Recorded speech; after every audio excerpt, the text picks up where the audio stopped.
Okay, let's see. Scott is still muted. There we go. Hello. Hi, Scott. How are you? Good. How are you doing? Very good, thank you. Okay, I think we're going to give this just another minute or two to see if Bill signs in. Otherwise, we'll get started as we do have a quorum.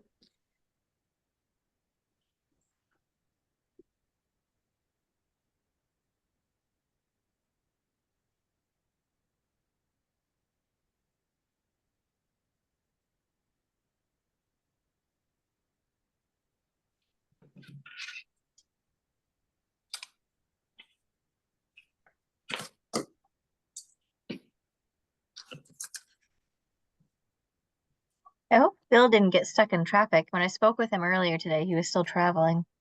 Ah, okay.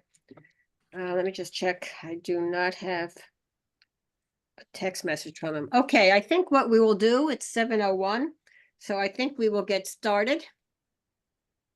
I'm Carol Lisbon, Chair of the Dover Planning Board. Calling the meeting to order at 7:01 on January 8th. This meeting is being conducted via Zoom per instructions and authorization from Governor Healy in March of 2023. I will ask everybody to please mute themselves if they're not speaking.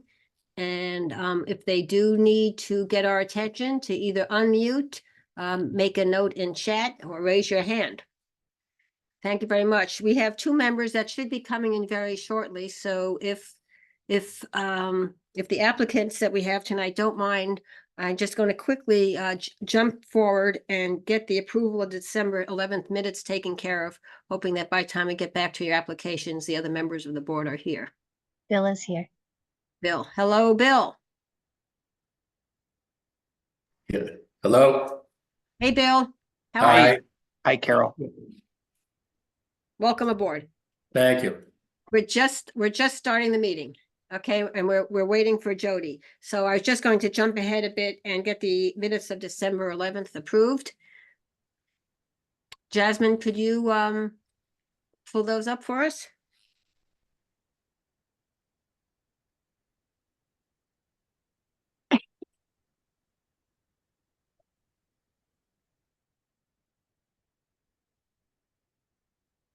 While they're being pulled up, I hope everybody had a chance to take a look at them.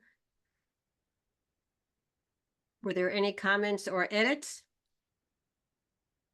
to what was sent to you last week?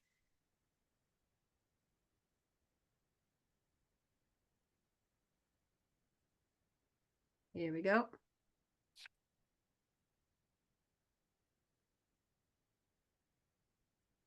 It was a pretty straightforward meeting. Jasmine, just want to scroll down in case okay,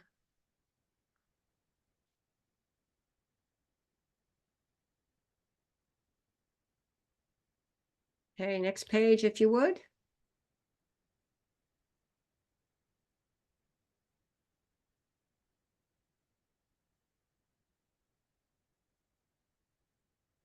So with that, do I have, let's see, okay, here we go.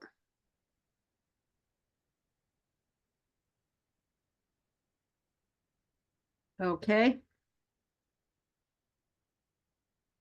Very good.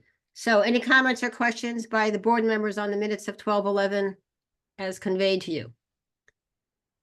In that case, I'll make a motion to approve the minutes as submitted. Carol has been yes. George? Yes. Yes. Bill? Yes. Okay, approved 4-0. Thank you very much. Okay, Val, you're here now too. Thank you. Good to see you. Okay, I think we'll get started then on item number 1 of the agenda, which is an A&R at 3 Adams Lane. I believe Tom Cashman and Rick Grady are here. So whoever would like Yes. to start a discussion of the application and review it with us would be appreciated. I don't know if it's Rick or Tom. Rick Grady here. I'd be glad to. Great, Is it thank okay you. if I share my screen? Please do. Thank you. It looks like I need to be enabled. Should be all set now. Thank you. Oh, I'm sorry. It's on my PC, not my iPad. I'm on twice here. So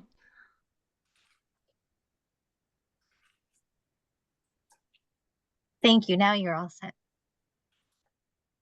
that happens frequently. There we go. All right. Thank you. Rick Grady from Grady Consulting here, along with the property owner, Tom Cashman. Tom owns approximately 24 acres at 3 Adams Lane. Adams Lane's located to the north here. Existing frontage on Adams Lane.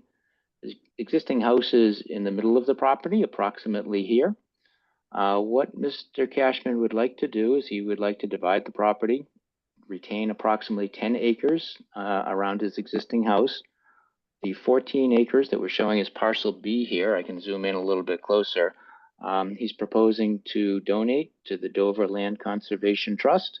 And that is adjacent to some other land owned by the Hale Reservation on some other conservation donations that we've worked on in the past. He will retain approximately 10 acres. The existing lot does not meet current zoning, but no changes to the lot are proposed. There was a little bit of confusion caused by a 1999 plan. And on that 1999 plan, it appears that perhaps the house was built too close to the lot line. And there was a little land swap of a 5-foot rectangle here adjacent to the house in exchange for 5 feet here. And what we found was there was a mistake on that plan on the frontage that they had depicted on Adams Lane. I'll be glad to share that with you here. Of course, this one's flipped upside down. It's just the opposite of the orientation that we had used on our plan. And this was the 1999 plan where we have parcel C2 and parcel F2 that were exchanged between the adjacent property owners. You can see here off in the distance, they showed a frontage here of 126.59. However, when we go back to the 1964 record plan, which was obviously prior to the 1999 land swap, we're back to a north orientation here, and the lot is highlighted. The frontage that we had there is actually divided between a 70-foot straight line and a 51.59 distance along the curve here for a total of 121.59. The point that I want to make is that there is no change to the frontage proposed. We're going to retain the existing frontage with no changes to that. So we will not increase any nonconformity with the donation of the 14 acres at the rear of the property. With that, I'd be glad to answer any questions the board may have. Okay, does anybody have any questions? It's always wonderful to see landowners donating to an incredible organization like the Dover Land Conservation Trust. So Yeah. thank you, Mr. Cashman. I agree. Thank you. I will third that. Thank you. So any So- questions as to the specifics? Thank you. No? I don't. Okay, looks pretty clear cut. So, I would like to make a motion to approve the A&R lot as submitted to us for this meeting. Do I hear a second? Second. Any other comments? By Mr. Cashman, Mr. Grady, or members of the board? If not, then we'll take a vote. Carol Lisbon, aye. George Aye. Yes. and Bill. Yes. Okay, so the A&R approved at a vote of 4-0. Thank you very much. A wonderful donation. Thank you. Thank you very much. Happy Thank to you. help. Thank you. Thanks, everyone. Have a good night. Thank you, Rick. Good night now. Good night. Bye.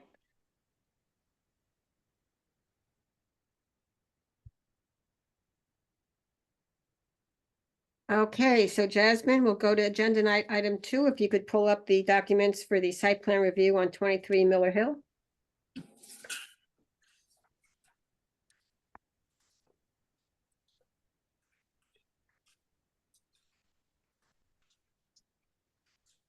Carol, Yes, who's you speaking? know, Yeah. as Jasmine is preparing, I think that the one comment I would add is that, having grown up in Dover, it has, I've seen on numerous occasions that the goodwill of people who have lived in this town for many, many years, who have done what Mr. Cashman has done in terms of donating their land to the town. And, obviously there's no monetary benefit to it, but it speaks about people's devotion to this unique town. And I think that at some point we ought to give that some thought, because you would love to continue to promote that, right? And it's very much in the spirit of what our town is about. Obviously, Amy Peabody did it, Ted Chase did it, and the names just go on and on. And I don't know. I think so, that some recognition or something should be done to sort of continue and to sort of hopefully spark the flame and a sense here of that we're different than other towns, that people really do give back and care about this town. Just a passing, highly unprepared comment, but it's just an observation I wanted to share with the planning board. Bill, I think that's an absolutely wonderful observation and hardly passing, because I think it's incredibly important. Certainly as a member of the Open Space Committee for 20 years or something like that, I can. Jody Shu is in the waiting room. Sorry, I let her in. Okay. The Open Space Committee obviously works with large landowners to educate on what they can do with their larger estates and so forth as they proceed. But I do think that it's a little thing, but Sue and Jasmine, please keep this in mind, maybe for the next town report, is that, we say in our town reports, we did X number of A&Rs or whatever. But when the and we talk about, if we're doing chapter 61A, we specify that as well. But when we do A&Rs, we don't get specific. We just say the number of A&Rs. And maybe for those A&Rs that involve the donation of property, we should spell it out and start having a section within the planning board's town report that at least, in addition to what's probably in the Open Space Committee report as well, thank detail and thank the donors of property like that. I think that's a great idea. There may be some landowners who might want to remain anonymous in that situation. Yep, we should check that out. But I just think it's part of our legacy, and I think people who are new to Dover should be reminded of that. And I think it's also meaningful when we're going to come up to this whole vote on Hale Reservation and about preservation and preserving and what defines us as unique. And these are examples of people who have willingly, out of their own financial decisions, have donated land to the town. And it just, to me, it speaks of what separates this town from some of our neighboring towns. No, it's an excellent point. I think the last percentage I saw in the open space plan that we're currently updating is something like 47% of the town is open space or with CRs. Yeah.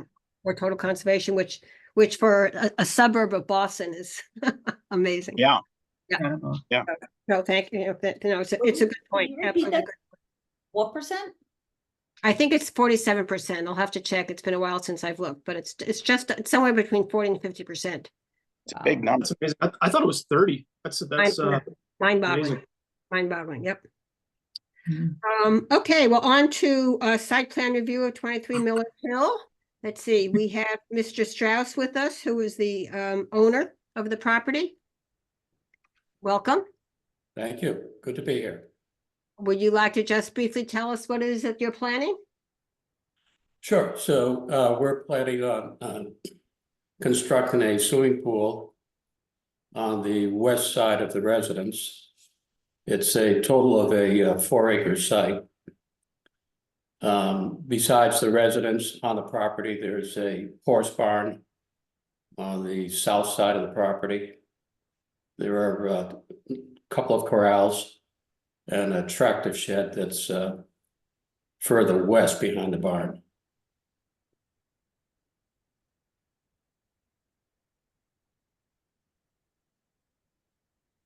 Okay, and the pool design, anything specific about it?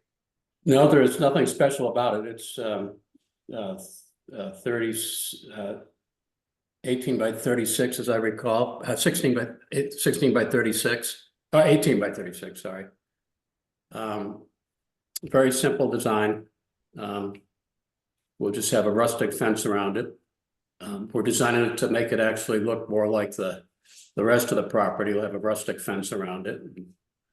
The landscaping around it will look more like a open swimming hole than a fancy swimming pool, let's put it that way. Mhm. We've tried to anticipate any questions on it. Artie has put on all the setback lines, distances from the swimming pool to the property on the north side. We've located the closest distance from the septic line leaving the house to the edge of the swimming pool. The septic system itself is in the front of the lot in front of the house. We've located the existing well to be 124 feet away from the swimming pool. The equipment to operate is located on the west side of the swimming pool, just in the northwest corner. And that's some 80 feet away from the, approximately 80 feet away from the property line.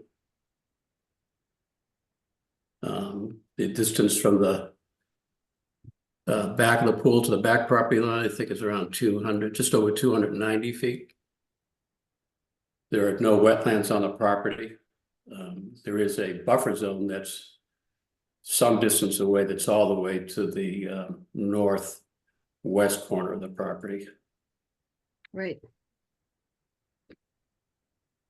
I think One we're- question that did come up, I understand from Jasmine, was there's a restriction line on the property.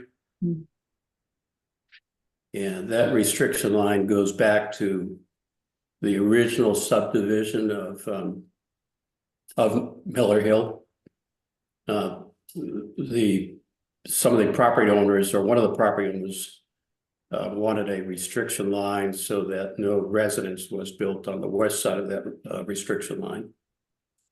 So you can see the house, which was built in the mid-1960s, was constructed on the east side of that restriction line. Okay, right, that was the question at the last meeting. Yeah, I feel like we saw a restriction line. Val, you had brought it up, right? On another Mhm, site. right. Lee? I think it was this one, actually. Oh, is this the exact same one? Yes, this is the same one. Oh, right, because this is when we had yeah. So I have provided Jasmine with copies of the from the Registry of the Deeds, which are two filings that address that. One of the filings is very simple, and it says that there's no residential dwelling to be constructed on the west side of the restriction line. And then there was a further filing that said that only one single-family dwelling could be constructed on the property. And that, of course, would have to be on the east side of the restriction line. Okay. Do you think it would be possible to have those notes added to the site plan. So in the future, it's clear to us. Can already add that in. Should be okay. Yeah, Is it? to have these filings with the registry noted on the site plan.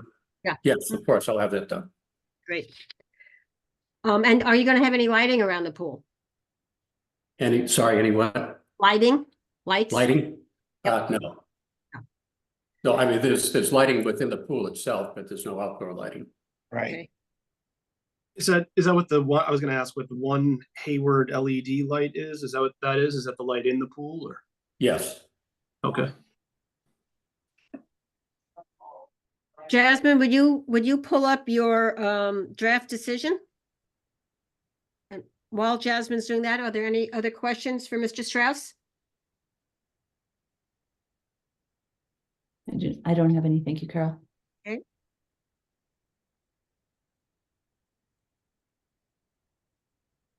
Can you see that? Is Yep. it loaded? Okay.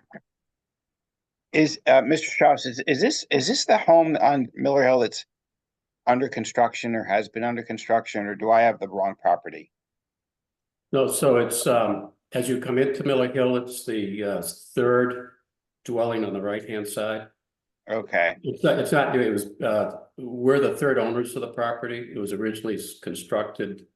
I think the original permit was issued in 1964, 1965. okay. We have done some renovations to the property, in Yeah. recent years, but it's not new No, construction. I think I'm thinking of another parcel where there's been a lot of construction to the home further down Miller Hill. Okay, there's a new home that was just built, 25. That's our neighboring our new That- neighbor. That's what I'm thinking of, yeah. Yes. Okay, Yeah, there's been a lot of activity on Miller Hill, like a couple of Mhm. acres with trees on a conservation restriction land that were Right. cut. Yeah, anyway, so Jasmine, if you just quickly go through this with us. Absolutely. So we just reviewed the application that the applicant applied for the December 11th hearing. It was continued until tonight. They're installing an 18 by 36 concrete pool with one Hayward LED light. And the application complies with all of the dimensional requirements for the pool. The existing driveway obviously will not be disturbed. The existing parking lot isn't impacted, so it is adequate. The proposed landscape and fencing materials are going to be in kind with the existing property in the neighborhood. It's unlikely this will have any detrimental impact on the surrounding premises. It's designed consistent with the character of the neighborhood and structures on the site. The proposed pool will remove an existing grass area, which reduces nitrogen impacts. The proposed structure does not have any impact on town resources. It is consistent with quality and appearance to the existing house and complies with all of our requirements of the zoning bylaw. So for the conditions, we have prior to the issuance of a building permit, minor modifications to the site plan may be approved administratively by the planning board chair. Any future modifications to the site shall be reviewed and approved by the planning board. We can remove the lighting on site because it's interior to the pool. Well, actually, I'd rather leave that in there just in Oh. case something comes up later. Absolutely. And then the site is subject to review by the Board of Health. And then we had discussed adding a fifth one, that the site plan shall be updated to include a notation Yep. on the restriction line.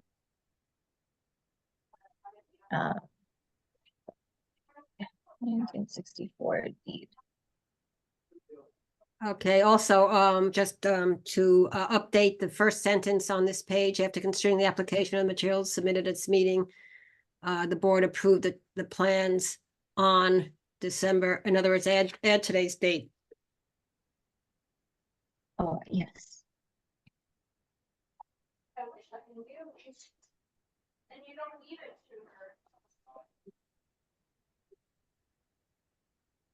Okay, any further comments? None for me. Okay, in that case, I'm going to make a motion. Excuse me. Whoops, to scroll up a little bit if you would, Jasmine, thank you. A little bit more. Sorry. Thank you. I'm making a motion to approve the application with the following conditions. Number one, prior to the issuance of a building permit, minor modifications to the site plan may be approved administratively by the planning board chair. Two, any future modifications to the site shall be received and approved by the planning board. Three, the lighting on the site must not spill over onto any adjoining property. Four, the site is subject to review by the Board of Health. And five, the site plan shall be updated to include a notation on the restriction line from the 1964 deed. Do I have a second? Second. Any further comments? In that case, we'll go to a vote. Carol has been yes. Bill Motley? Yes.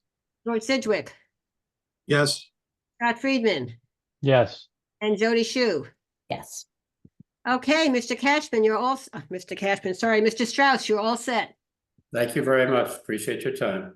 I guess you'll get started after the ground unfreezes now. Yes, we have some time to wait. Okay, well, thank you very much for attending the meeting tonight. We appreciate it. Thank you for your time. Okay.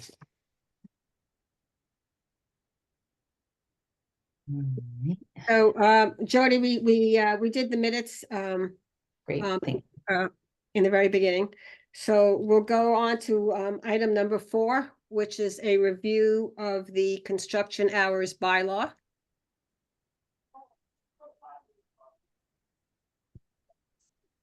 So Jasmine, do you want to sort of give a review of what's happened over the last couple of weeks since we met with Nina? Yes, please. Thank you so much. So we had an opportunity to meet with Nina mid-December on this, and she had some concerns with some of the language, how it was reading. So she had changed some of the procedural and penalty language, but the main intent of the bylaw has not changed in any way. So the definitions of construction and the regulations of the types of activities haven't changed in any content. Maybe we've changed some wording. And I'm sorry that we didn't get this to you earlier, so you could have reviewed it more in depth prior to the meeting, but we will have a public hearing on this in February, the second meeting in February. I believe it's the 26th. And we'll be able to discuss it in depth then at that time, but you'll also have opportunity to, if you have any comments in the meantime, submit them prior to that as well. So we've narrowed it down to the construction hours being 7 a.m. to 7 p.m. Monday through Friday, 9 a.m. to 1 p.m. on Saturday, no Sundays. We've agreed that the fines for now will stay at $100, $200, and $300, but they'll be referenced in, well, this will be in the bylaw. The fines will be part of the regulations. So that way we can adjust that without having to go to town meeting separately. Love it. So this section here, I just need to revise this small sentence here, so that way where it says each violation of this bylaw is subject to penalty set forth in Dover General Bylaw, Chapter 20-4. I would have to revise that to reference where it will sit. Which may be in, oh, right, exactly. I'm sorry. Right. That's okay. Thank you so much. So that, that's the only thing that Carol and I have seen that is glaring that we need to change at this very moment. But other than Nina and I having to work out some of this legal language, where the violations are, how the activities are prohibited and penalized, the rest of the language is very solid. We're not changing any of the beginning parts of the language. Did anybody get a chance to review it by any chance? Does anybody have any questions on what we've been doing? Yeah, So- Jasmine, I sent you an email. I don't know if you saw it. Yes, thank you so much, Scott. Yes, did you want to go over that really quickly? Do you want me to bring it up? Or? I mean, I don't know that it's necessary. I mean, I was really just agreeing with Sergeant Wilcox's suggestion to pull it down to 6 p.m. Yes, so Sergeant Wilcox, that's right, had made a recommendation of changing the hours from 7 a.m. to 7 p.m. on Monday through Friday, and to 6 p.m. It was just a recommendation based on complaints that he's received. And Scott, you agree with that recommendation? I do. So is there a reason we're keeping it at 7? It's the board's purview at this point. If you feel I that see. 6 is, he just said based on his experience receiving complaints that he feels 6 p.m. might be less egregious to the residents, but he was very supportive in helping us support this, very supportive in working with Walter on enforcing any complaints that they received. We're going to work out some type of carbon ticket system and work out those details later on, but he was very amenable to helping us with this, which is excellent. Great. So I'm just going back, we had, Scott had originally done a nice little chart showing a bunch of towns. So, it's no longer in this version, but just quickly to go through it, Concord, I'm just talking about, Monday through Friday now. Concord was 7 a.m. to 8 p.m. Dedham was till 9 p.m. Medfield was to 7 p.m. Natick was till 7:30 p.m. Needham was 8 p.m. Westwood was 7 p.m. and Winchester was 6 p.m. Yeah, I mean, so there is So- a data point that supports earlier. Yep. If we're getting community input, that earlier is more in line with when the complaints have taken place. Like, it also makes intuitive sense to me that like people are getting disturbed by it around dinner time.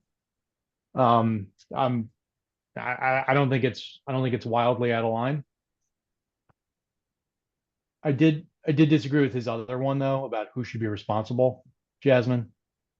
So what Yes. is, so would you actually inform us what the acting chief Wilcox actually, until the end of January when our new police chief comes on board? What Todd suggested? Yeah, He under that, suggested having the contractors be responsible for the fine and not the owners, as it's the contractors doing the work and not the owners. yeah, and my feeling was that the owners are the ones who hire and pay the contractors, therefore they're the ones who can best compel them to comply. So I think we should leave that as is. I agree. I agree. The only comment is a lot of times when this work is getting done, the owner is nowhere to be found. The owner is not even on site. So I throw that parcel out to you as part of the consideration. Yeah, I mean, but the owner is going to receive the fine in the mail, and Yeah. then they're going to want to talk to the person who caused them to receive a fine. Okay, I don't know. My understanding is that this is less about like getting somebody to immediately stop doing what they're doing in the moment and more about like longer term compliance. But maybe it can be both. no, I'm Obviously, fine. I just was yeah. pointing that out, but I'm good with it if you guys are. I also like your point, Scott, about it being moved to 6 p.m.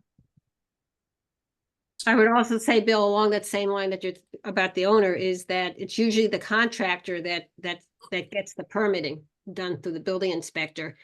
And this specifically says that at the time of the permit, they will be given a copy of the bylaw, so that the contractor, at least the general contractor, Knows. knows. Yeah, he's not going in blind. Yeah. Yep. Okay, so a couple of things then. Let's take a vote on changing it for Friday from 7 a.m. to 6 p.m. Do I have a second? Second. All in favor? Scott, Yes. George, Yes. Bill, Yes. Jody, Yes. Carol? Yes. Okay, so let's change it to 6. Keep in mind also that the purpose of a public hearing on a zoning bylaw is to receive input from the public. Yeah. I would imagine that we will be receiving input from the public on this one. So this is still a draft, if you will. And not only for legal reasons, but there may be some compelling issues that are raised to us that are policy-wise, which is really what the planning board looks at for bylaws, and then we allow the town planner and town council to take those policies and translate them into a legal bylaw. So we will present a draft then at the open hearing that shows Monday through Friday, 7 to 6. Meanwhile, Jasmine will work with Nina to clarify the placement of the fines. And then we'll have a draft that's ready to go for the open hearing, the public hearing. And if meanwhile, any of you have any thoughts on all of this, please get them to Jasmine so that when we do present at the public hearing on February 26th, which is our normally scheduled planning board meeting, by the way, that at least amongst the planning board, it reflects everything that we would like to see. So any other questions on that?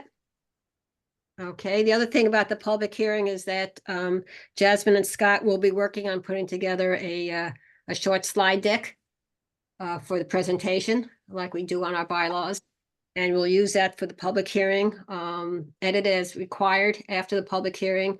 And that's what we'll present at the warrant committee open hearing in March. Anything else on the construction bylaw?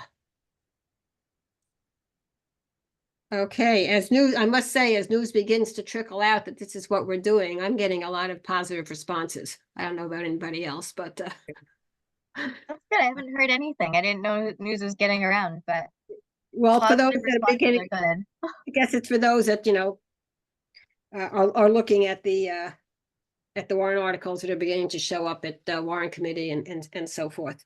Of course, I got a call this morning from somebody who wanted to talk about much higher fines and punitive stuff and all that kind of stuff. So we can expect conversations like that. And we heard a bit of it when we had the neighbors at our previous meeting. So I would expect that we'll see more of that as well.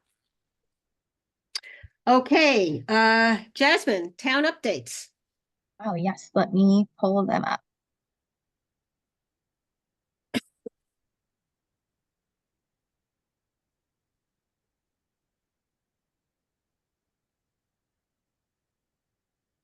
Sorry, bear with me while they load.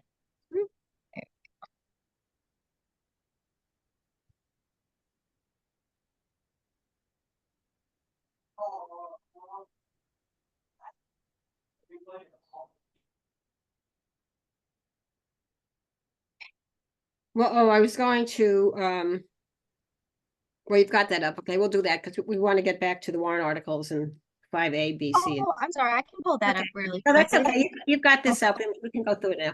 It's okay. Okay, thank you. Sorry. So as far, obviously we had these board goals, initiatives, that way we could keep track of things as they move forward, because a lot of our objectives take over, long, months, sometimes even years to complete. So just briefly updating where we are with certain areas. As far as this area is housing, our housing section here. So we've met with the task force a few times. We just met with them on December 13th. And we've started the creation of the land use development and housing webpage. It needs a lot of work. It's very basic at the moment, but our goal is to have this as a main informational hub, obviously, for land use, education, and housing. So that way people can understand, things like 40B processes. What does that look like? How is the town involved? When do we get to submit public comments? If a subdivision is coming into place, who gets notified? When do you get notified? What does that process look like? Generally, people seem to be concerned with, the process that happens behind land development and when they have an opportunity to put their perspective into it. So we're hoping that this page will give them all of the information they need for incoming 40Bs, incoming subdivisions, A&Rs, if there was ever senior housing established, if there was any type of overlay district established, the village center district would end up there, things of that nature. And we're hoping to clean up the website as it is now, so that way all the information isn't disseminated on different pages. Everything will be linked to the land use and development page, and the link might bring you out to a separate page, but so that way you're not going to 10 different pages to find all of this information. So Chris Costello and I are working closely together on that. We're hoping to get it, fully up and running, not perfect, but just fully usable and in the format we'd like it to be by the end of the month.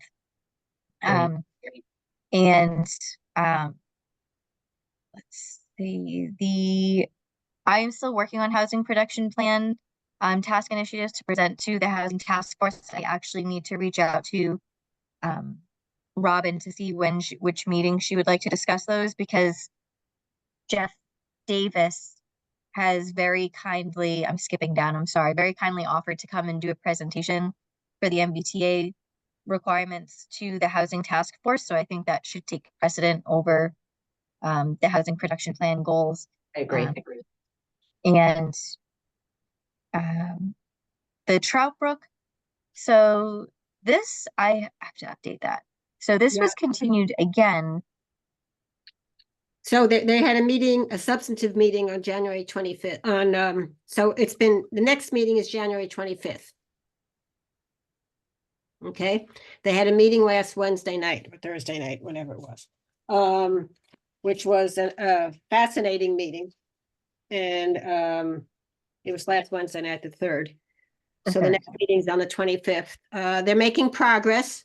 They're going through the consultants that have been hired by the ZBA, the architectural consultants and the wetland consultants have issued their report. They're working closely with their corresponding colleagues from the applicant standpoint, going through a lot of those kinds of issues.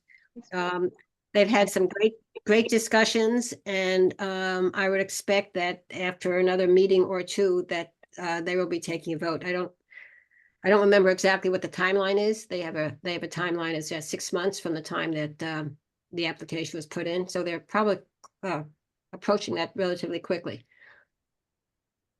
Carol, what exactly would the vote be? The ZBA? Yes. Yes. So the Board of Appeals has the authority to issue a comprehensive permit for a 40B project with conditions. So they would be developing their conditions and then voting, or they could vote to reject the application with the understanding that obviously it would go up to Mass Housing Court and up the chain. Yeah. Okay. Thank you. So, depending on the project, if you take a look at the comprehensive permit that's on the ZBA website for Tisdale 1, there are pages and pages and pages of conditions. Yeah. Yeah. And Most- and remind me, the developer on Trout Brook is who? Oh, it's some guy who bought the land from Harvard University for a couple of $1,000 decades ago. I can't even remember his name. Okay, thank you. Carol, do we have an example in town of the ZBA not issuing a comprehensive permit with conditions? No, because we've only got 4, so no. And so assuming, let's pretend for the sake of the discussion that they did deny the permit and it went to Mass Housing or whoever is the body at the state level, would then we relinquish our right to place conditions? Is that the sort of? No, I'm on as much squishy ground as those houses are going to get built upon. But no, my understanding is that the courts would basically say that no, Board of Appeals, you need to approve this with your conditions Okay. versus rejecting it. Okay. Okay, thank you. So a very active neighborhood group. There was a meeting a while ago where I think there were 30 abutters and neighborhood folks that attended the meeting. And they're very, very, very much involved with it. Great. Wow. Yeah. They're on Zoom. If any of you have a moment and are interested in see what these 40B meetings are like, you can always go on to YouTube and check a meeting out for a little bit. Alan runs a very, very good meeting, and this past one was very informative. Great. Okay, so Trout Brook is 125-24. Oh, there you go. Okay, got it. Okay, back to Excellent. you. And someone had recently asked me about if we had heard anything back from our Tisdale comments that were submitted to the state. I have not heard anything since we submitted comments as far as the town goes on any official level. I don't know if current circumstances mean that that's paused. I don't thought that has any impact on it. I'm not really certain. I haven't heard. Yeah. Did I see that the town was being sued by the developer? Is that right? That's a different situation that, based upon, well, it's not different. So based upon the letter, which I think you've all received a copy of, that was sent from the town to a Mass Housing called the PL Project Eligibility Letter. Mr. Corrigan is suing the town for defamation of character. Okay, thank you. So I don't know if that has any impact on his proceedings with the application. I can ask Nina if that's something you really want to know about, but if it's not bothering the board at this time. So no updates on Pulte. Obviously, they were denied water and sewer. They are looking at their very constrained wetlands plan. We haven't heard anything since they've been approved by the Conservation Commission for their delineation. So I have no updates for you on Pulte, but if I receive any, I'll certainly let everyone know.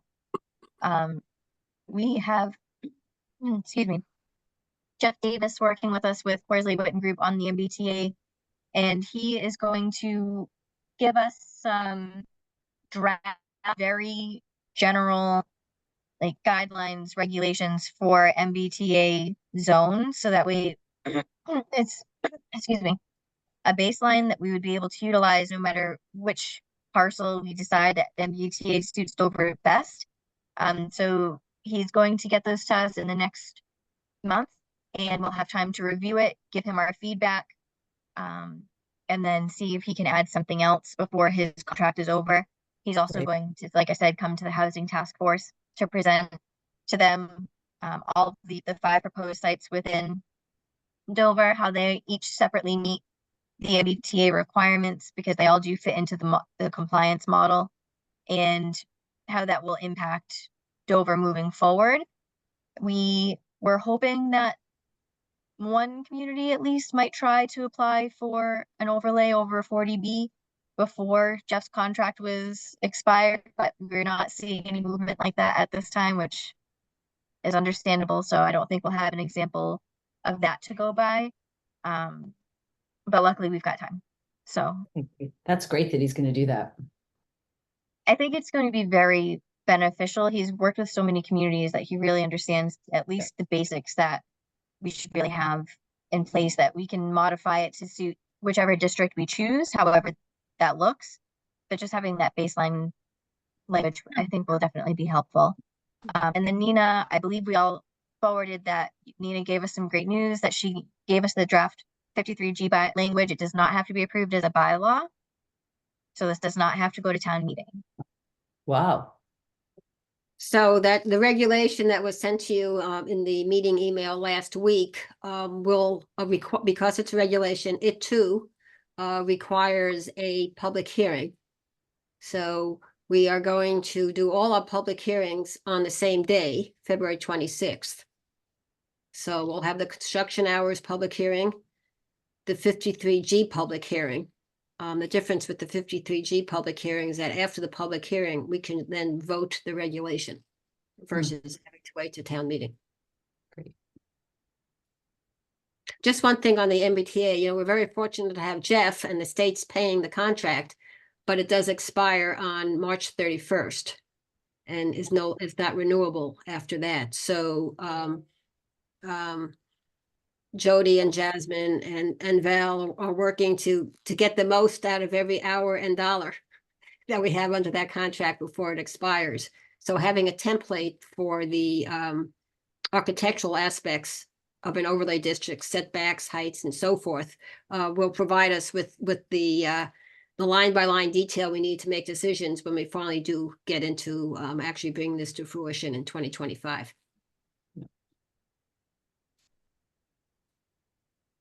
Okay. And then we've already, like I said, we've begun work on the website. I do have access to the planning board website. So as of this point in time, if anybody sees anything on the website that obviously Chris and I are working on it, but if there's anything immediately that you see that you're like, this really doesn't work, or this doesn't make sense, or I really think we should have this information on there, please reach out to me. It's very easy. It takes all of 5 minutes to change something on the website. It's not a difficult website to use. It's something that it's a platform that I've used for many, many years, and hopefully we'll be actually getting some training into the town hall, not necessarily entirely relevant to the planning board, but so that way each department can take on some of their own pages work and take some of that stress off of the town clerk who's been running our website, and now Chris Costello is running it. So luckily we've got that person in there to help us run things a little more smoothly. But if you need anything on the planning board page itself, or the tree committee page that we are going to be creating, thank you so much, Val. We met with Val and was it Shannon? Yes. From the tree committee, and they are going to be developing their own page. Chris has a draft that he's going to be putting together. Shannon and Val have provided some excellent information, so we're going to be drafting that. He'll probably send it to you and Shannon first, Val, to see before we publish it. But that's going to be something exciting that you can look for on the page, and as updates happen with tree bylaws and tree preservation and all those things, that's where that information will be. So let's see. Okay, so this meeting, we're actually going to, obviously tonight, we're going to be voting on our warrant articles so that we can submit them tomorrow to the Board of Selectmen to place them on as warrant, as article holders for the town meeting in this May. And oh, I can remove this one now, I think, Carol. Yes, please. Well, no, because that's the regulations. So it Okay, needs so to be we'll changed. need It it. needs to be Okay. changed to, just look at my notes, sorry. Needs to be changed, updated to the regulations.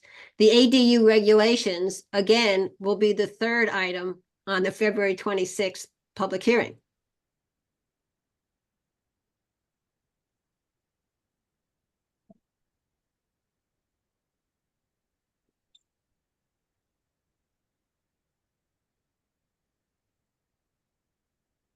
There we go. Yep.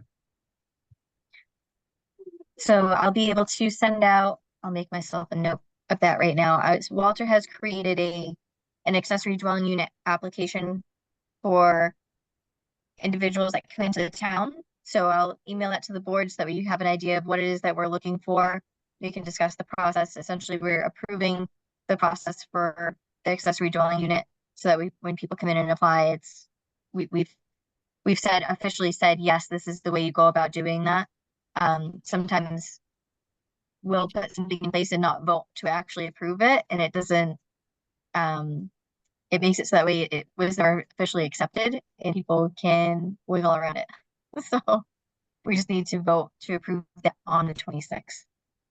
If you go to the town code, I think it's chapter 245, something up in that number, are all our regulations. Like when we did a sign bylaw, we had to do sign regulations. And we'll have Nita come in sometime this spring to talk a little bit more about regulations versus bylaws, but the regulations are really important.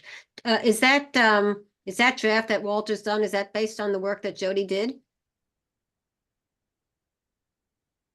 On the ADU regs? It is, but I don't know that he used any of the format. He completely changed it. So it doesn't look like anything that she submitted to us, but it is, the premise is there. Jody, have you seen it?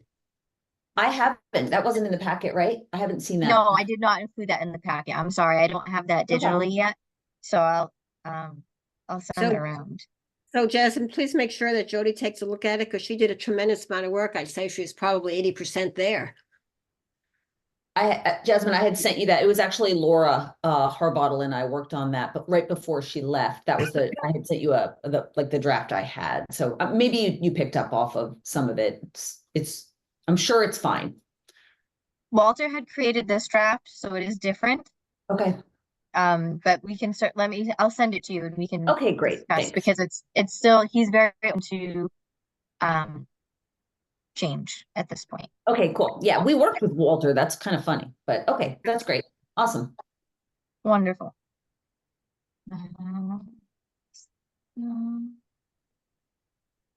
Then the construction hours bylaw, Nina and I will work on defining that language, and Scott and I will work on the slide presentations for town meeting. Jeff Lacey is currently, so Jody and Val and I had met with Mr. Lacy, and we had asked him to review Harvard's open space and recreation district draft that they have, because we felt it was very in kind with Dover's needs. So we asked Jeff to please review that and our housing production plan and see if he can't draft language that meets Dover's need to give us sort of a draft over open space district. He said he was happy to do that. He did not give me a timeline though. I'm sorry. I'll follow up with him Jasmine, just I to have see a when hold we on my, might. I have a hold, Jasmine, on my calendar for 9 a.m. this Thursday. Yes. Are we still meeting? You, me, and Val? Yes, if that works for you. Yeah, it's totally fine. If you could, after the meeting, no rush, just send us a Sure. line. Okay. Absolutely. Absolutely. So he is working on draft language for us. The grant, we did reach out to the state to make sure that we could utilize this grant, because we did specifically ask for an NRPZ, and they did say we could use it for an open space district instead.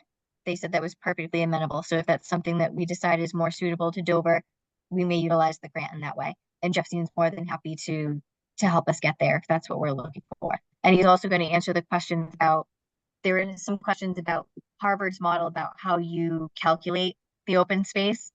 So he's looking into those calculations as well, just to make them more user friendly. So that way, when we're reading them and applicants are reading them, it's clear how you're calculating the open space. Harvard's was a little complicated, I think. I think we could simplify it better. Thank you.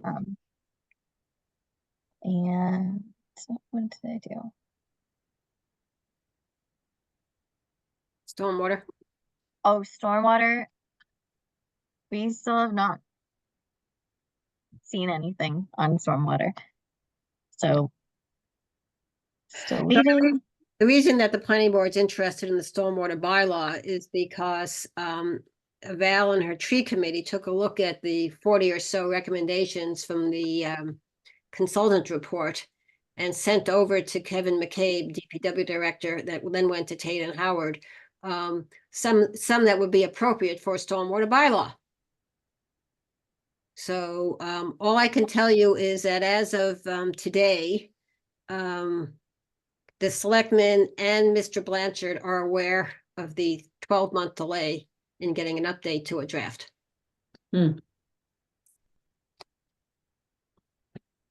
Anything else to add on that, Val? No, my most recent meeting with Kevin and Tata and Howard was in August. Yep. And I've heard nothing since then. Right. Val and I have followed up ferociously. So it's an A for effort on our end, I think, Val. We're like flies. Everybody who needs to be aware in the townhouse is now aware. Let's just leave it at that. Yeah, absolutely. Absolutely. So we're hoping, Kevin does have a placeholder on that for town meeting. So we're just hoping that he gets the information soon enough to be able to start to explain it to the public, because I think that's really going to be the biggest challenge is, you know, yes, of course you could get language and throw it on town meeting. It's getting the public to understand what that language is and how it impacts them, I think is the biggest hurdle. So the sooner we get it, the better it will be for everyone, but we'll work with what we have. Bill, George, and I actually just met last week on the Brovitz, on the Village Center. Maybe I should update that, sorry. Oh, okay. We think the language is very good. I'm still updating a lot of the pictures. So we have some pictures from obviously Dover, some pictures from other communities.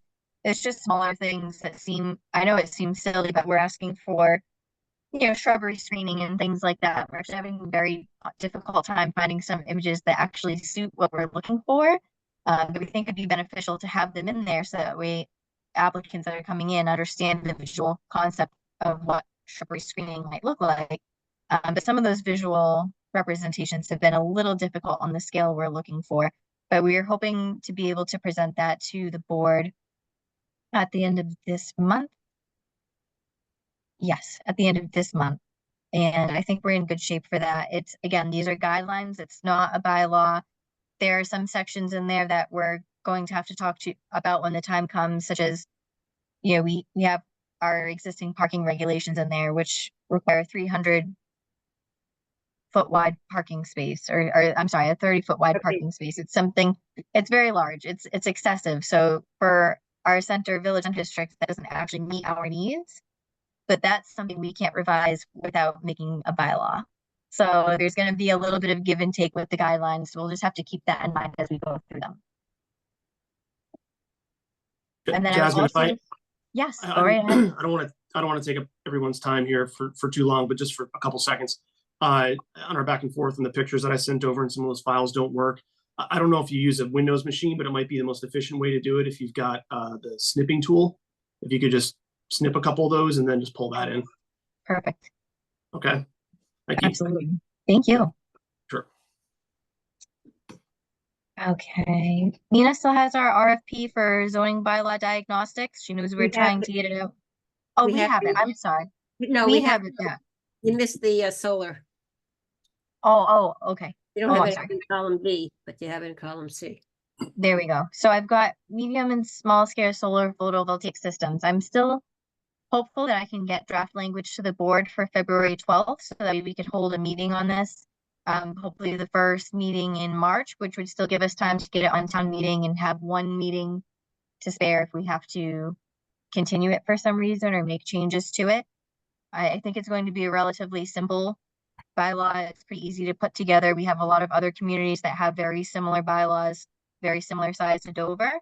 So the main portion of it now is just we get language together, sending it out to the board, sending it off to Nina to make sure that I didn't miss anything. I'd also like Mikey and Jerry to take a look at it as well, and see what he thinks, just because he always has a unique perspective of something that I might not have thought of. So he was the only other person that I thought of that should probably review that as well. The RFP that we have for the bylaw diagnostics is with Nina right now, and she knows we're hoping to get that out as soon as possible.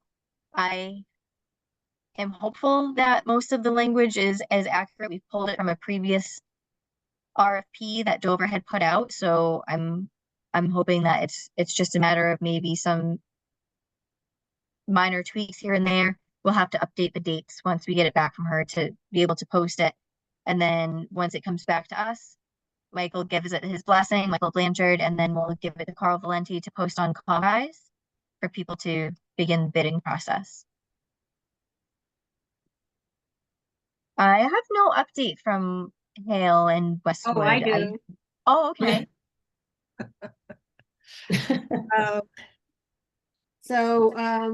I spent some time on the phone today with both of our selectmen to make sure that there was some consistency. And other than some nuance, here's the update. So I think I mentioned at the last meeting, maybe not, that the whole plan for the last 5 years has been that Dover and Westwood to work together to create a joint CR for Hale.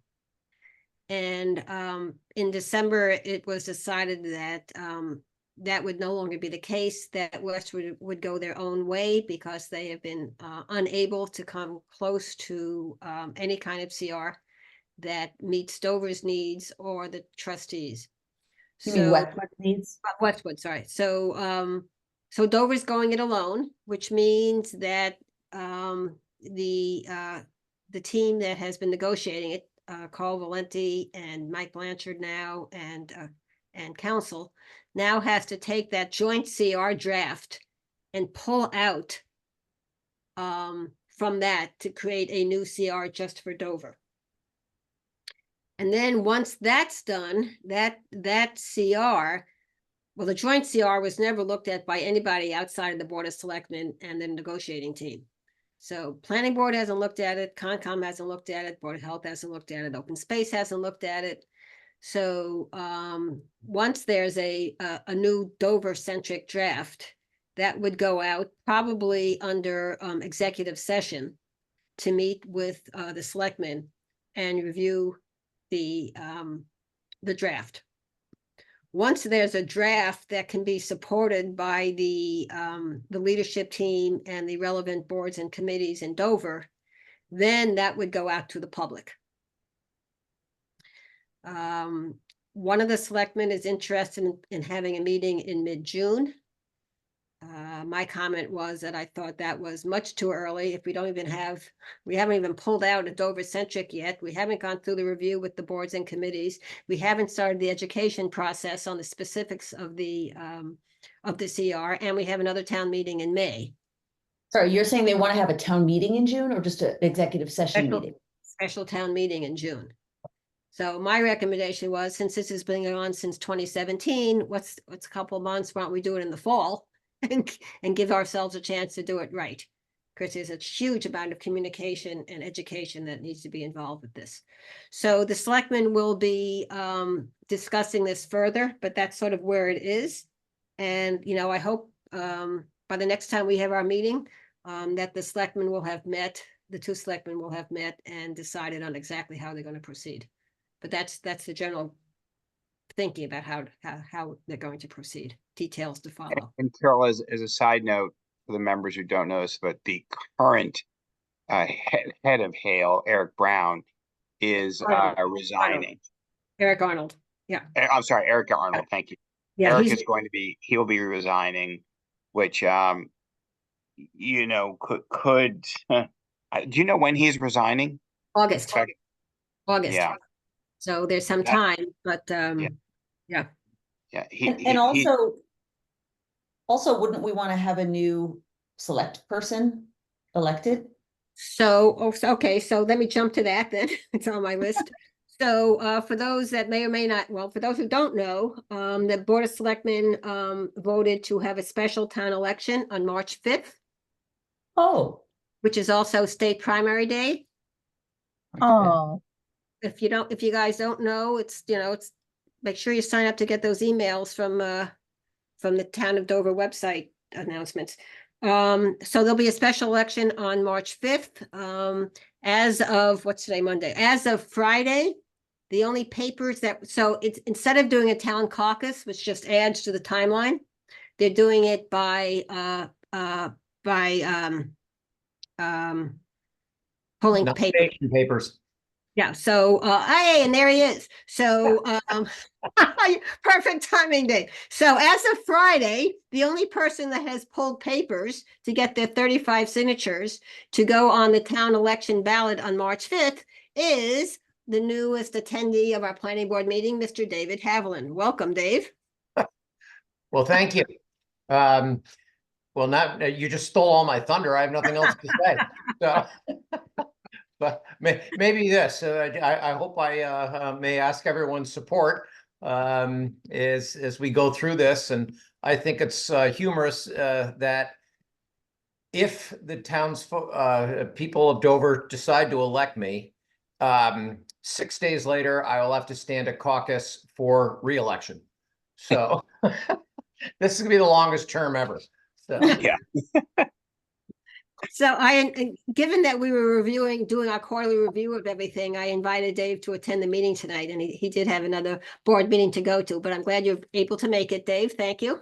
My pleasure. Thanks for inviting me. And you guys have a lot on your plate, and a lot of these need to be addressed. And so just please consider that you're going to have, again, if I'm elected, another friendly person in your corner, because we can't be an ostrich as a town. So Thank you. that's that. Thanks very much. Thank you. Thank you. That was a wonderful segue. Thank you, Jody. So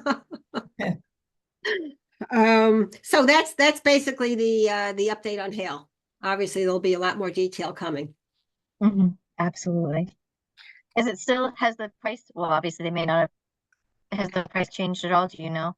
Well, there's no price. It's a request from Hale. We can choose any number we want. So Right. Carol, is it worth putting in my overlay crazy idea, which hopefully is not crazy? you know what, Dave? Not now? Not now. You got it. We Thank will you. have plenty of time to talk about this one, right? And we welcome your input then. Thank you. Deal. Okay. Okay, Jasmine, back to the chart. All right, so I believe we already updated this, but just in case, we did apply for a $50,000 grant for the tree inventory in Dover. Unfortunately, we were not awarded that grant. We do not receive any feedback for the grant other than, we have a lot of applicants and so on and so forth. The planning board submitted our comments to the Board of Selectmen Rules and Responsibilities memo that Robin Hunter had sent out, and I believe she's still working on that and trying to get that back out to everyone else. I'm not so, you might want to check with Mike. I think it's done. Is it complete now? Okay, I will check It's with Mike. complete. Like, sure. So I think you can take off the tree inventory one and double check, but I think you can take off the Excellent. BOS rules and regs too. That would be great. Okay, wonderful. Then obviously, of course, we're still working on improving our communications with boards. I'm hoping that our website will certainly help do that as well as we update the page. And I think the great thing about myself and Chris being able to update the page is it will be so fluid from your thoughts to what you're actually seeing on the website. So the board, feels information should be displayed and accessed. It'll be a lot easier to translate that to me or Chris, and that way we can make that happen. And then obviously we're still working with Jeff Lacey on our planning assistant grant for the NRPZ or OSRD or tree bylaw, whatever it is that we decide meets our needs the most at the time. Great. I think that's you've got your plate full. I don't know, maybe throw a grant in there or something. Any questions for Jasmine on any of the specific initiatives that we've just gone over that we haven't already talked about? Nope. Okay, thank you, Jasmine. Yeah. So let's go back to agenda item 5.A, which is approval of the memo that needs to go out to the selectmen this week on the warrant articles. So that was part of your package. You want to pull that up, Jasmine? Keep in mind as we did, keep in mind as we did last year that at this point we're putting in placeholders and that we have the ability to, well, basically to remove any warrant article, even at town meeting, but obviously we'd want to do it in March so that it doesn't get into the blue book. And this is the current list that we have. Construction hours bylaw we've talked about. Remember, that's going to be a general bylaw. We're doing it to help out Walter. It's not really a zoning bylaw. So as a general bylaw, it only requires a 50% vote. We talked about the small and medium scale solar bylaw. That is a zoning bylaw that will be requiring a 2/3 vote. And for those that went through the process with that solar array that we had to do the site plan review for on Farm Street, we realized that we really needed something in our bylaws to help us, as we would expect that these become more common over the next couple of years. Then we're calling it land use zoning. This refers to the work that's being done with Jeff Lacey relative to open space residential design, natural resource protection zoning, call it whatever you wish. But for right now, we're just keeping it a generic land use zoning. So if we're able to get something done in time, then it would fall under that. And the only other thing that just came up, Jasmine, was this whole issue on the ADU and Mike Angeri's comment. Yes. I was kind of surprised by that. Yeah, I was too. I don't think personally, I don't think we have to do anything. I think we do need to check with Nina, and I think, Jasmine, you do have an email into Nina. Is that? Yes. Yes. Okay. So we need to get that resolved. I think I'm with you, Jody. I think the wording of it is such, and the way we do site plan review is such. I think, in particular, the Board of Health gave us some really great feedback to the specific language of that bylaw. Right. I mean, very specific, so that it was even further clarified than we had it. So I'm sort of surprised. I guess, Jasmine, I'll check in with you on that on Thursday, because I'm not clear specifically what piece of, I have to go back and read your email more carefully and look at the bylaw, but I was a little surprised by that. And I'd be curious if the Board of Health agrees that it's confusing. Do you want me to reach? I can ask them tomorrow. So that way I have that for Thursday. Yeah, it might be just worth knowing. Absolutely. And the other thing is, as we're working on the regs, you know, we can always make it even clearer than it is, not having seen the draft regs yet, but we could make it very clear in the regs. For the avoidance of any doubt. Oh, exactly, Yeah. without having to go through a bylaw. Right, it just. So Jasmine, here's my concern is that I believe the warrant closes on the 12th, It does. which is Friday. Yes. So, what I'd like to do tonight is approve the warrant articles with the fourth one being an ADU update. Yeah. But with the expectation that by Friday, when this is due, you will have spoken with Nina. And we Okay. can, does that make sense to everybody? Mhm. Yeah. Okay. So, you've got the memo in front of you. We've added number 4 and Sorry, by the way, just so we're clear, in the additional standards for ADUs in the bylaw in the town code, 0.3 D3, Board of Health review for any renovations or new construction related to, oh, it says an attached ADU, the applicant Mhm. shall obtain all required approvals from the Board of Health. That must be that's Mike's issue. a sticker. Yeah. Right. It's weird. Because then- it's so specific that Right. Why would we have had that word in there? That I seems know. so. And because then when you look at the bylaw of with detached, and it talks about the ZBA and it talks about the planning board doing site plan review, and of course all of our site plan review, it always involves the Board of Health as well. So, you know, it's very strange. Yeah, very strange.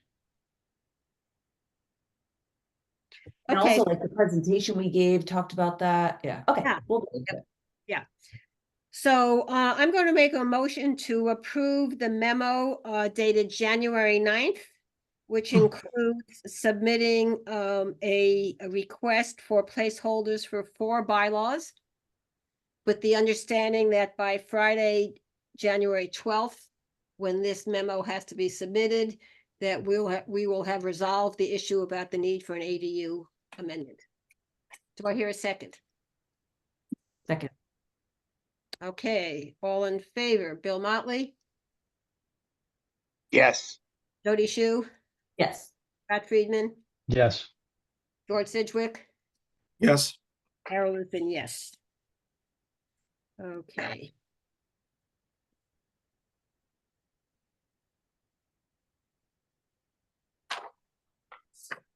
Making a note of myself here, okay. Let's see, agenda 5.B, the 53G update we've talked about, that'll be a simple change in the regulation just to add the word site plan review to the list of things that we can hire a consultant at the applicant's expense, which makes it a lot easier for us. The town Just- report. Oh, Sorry, just one, Yeah, maybe this is better if I send this to Jasmine, but in reviewing that today, there's some just minor, very, very minor changes, I think that might need to be made to that. that being 248-26. The 53G. Oh, 50, yeah, that's 53G. Oh, do you want me to Yeah. pull up that language? Sorry. Well, no, I don't want to get into wordsmithing. Nope. This is a document that's been approved by council, so All right, council, I think, left out some punctuation. I just had a question about the interest rate section as well. okay, well, just discuss those with Jasmine, and Jasmine's and talk to Nina, and we can handle it that way. Okay. Thank you, George. Yep. And the town report, which went out and to everybody as well.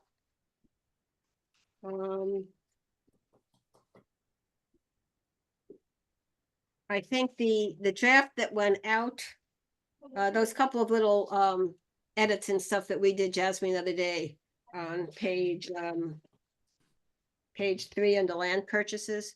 It was just a capitalization issue. Okay, so that's been uncapitalized, and accessory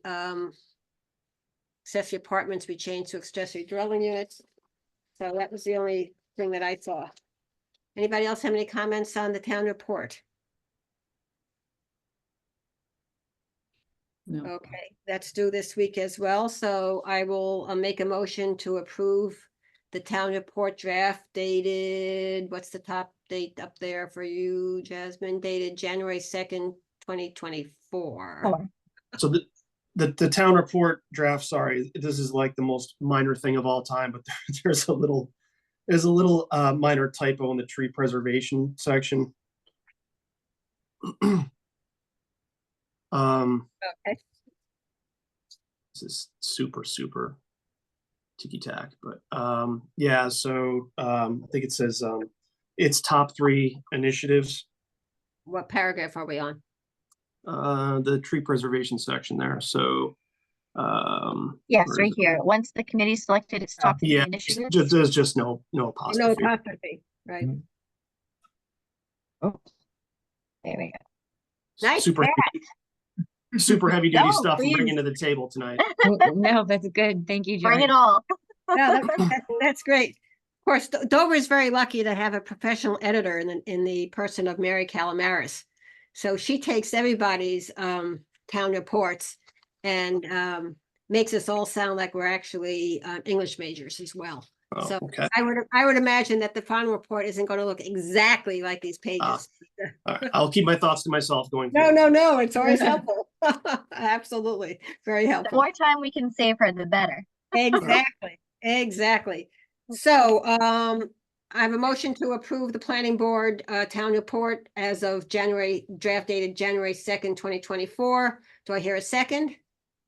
Second, Second, All in favor? George, yes.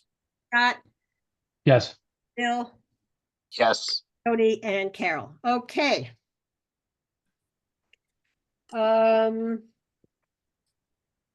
Let me see, I think I've got a couple of more. Oh, so Val, would you like to give an update other than the website stuff that we've already talked about?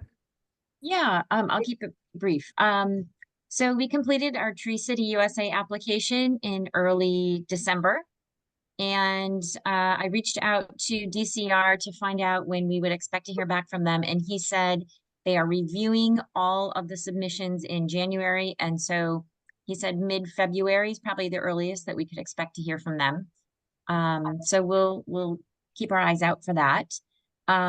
We are beginning to do some planning for our Arbor Day celebration in April. So we're trying to put together some community events and publicize that so that people can get involved with that. So we're working on that. And then the news, the online resource, we'll have a small blurb in the Dover newsletter that goes out monthly.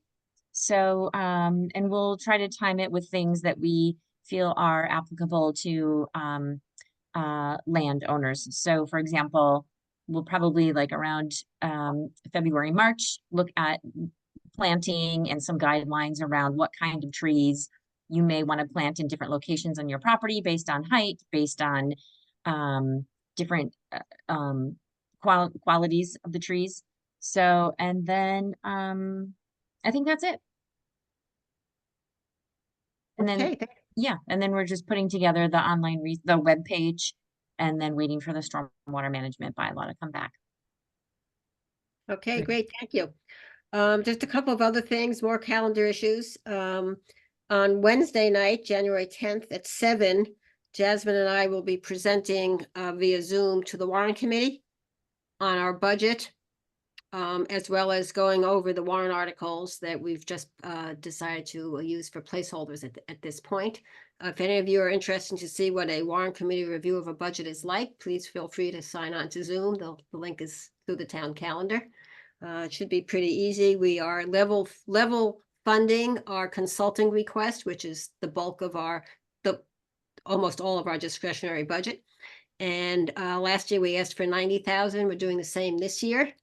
In addition, the Board of Selectmen will be doing a warrant article for some 6-figure number that will allow us to hire a consultant to really work on the larger housing issues.